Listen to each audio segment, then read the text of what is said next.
In the annals of Catholic history, few figures loom as large as Pope Pius VI.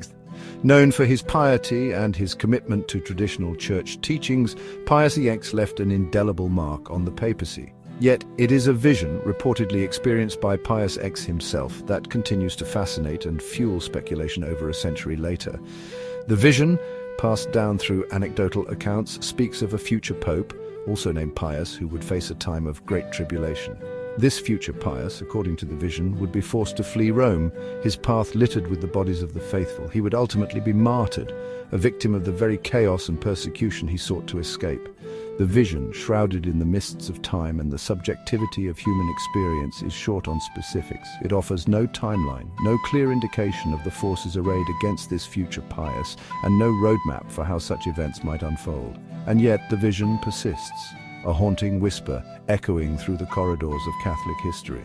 It serves as a stark reminder of the Church's understanding of itself as a pilgrim people, often facing persecution and challenge.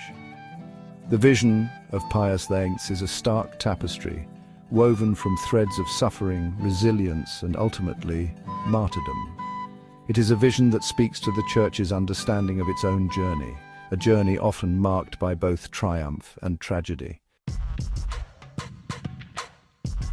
The papacy of Pope Francis has been nothing short of transformative. Since his election in 2013, the Argentine pontiff has captivated the world with his humility, his emphasis on mercy and social justice, and his call for a more inclusive church. Yet as Pope Francis enters the twilight of his papacy, his health has become a growing concern, casting a long shadow over the future of the Catholic Church. In recent weeks, the Vatican has confirmed that Pope Francis, now 88 years old, is battling a severe case of pneumonia. Hospitalized since February 14, 2025, at Rome's Gemelli Hospital, the Pope's condition has fluctuated, prompting an outpouring of prayer and concern from Catholics and non-Catholics alike. The Vatican's medical bulletins, while offering glimpses into the Pope's struggle, have been short on specifics, fueling speculation about the severity of his illness and the long-term implications for his papacy. What is clear is that Pope Francis, known for his tireless energy and his demanding schedule, is now engaged in a different kind of battle, a battle for his health and perhaps for his very life. The image of a frail and visibly weakened Pope Francis, his once robust voice reduced to a whisper, has served as a stark reminder of the fragility of human life, even for those who occupy positions of great spiritual authority. As the world watches and prays for Pope Francis's recovery, speculation has begun to mount about his successor. Among some within the Catholic Church, a particular name has emerged, a name whispered with a mixture of hope and trepidation: Pius XIII.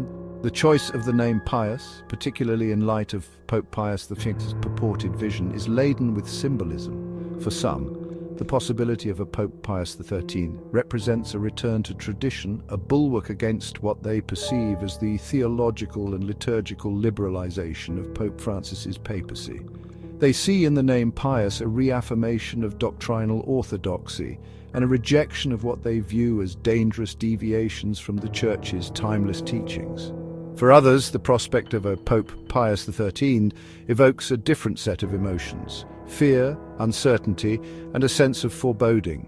They worry that a return to a more traditionalist papacy could undo much of the progress made under Pope Francis, particularly in the areas of social justice, interfaith dialogue, and outreach to marginalized communities.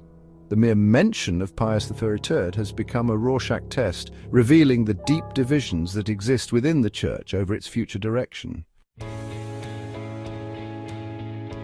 The possibility of a Pope Pius XIII ascending to the chair of Peter has reignited debate about the nature of prophecy, its interpretation, and its role in the life of the Church. Some within the Church view prophecy as a literal roadmap of future events, a divinely inspired glimpse into the unfolding of God's plan.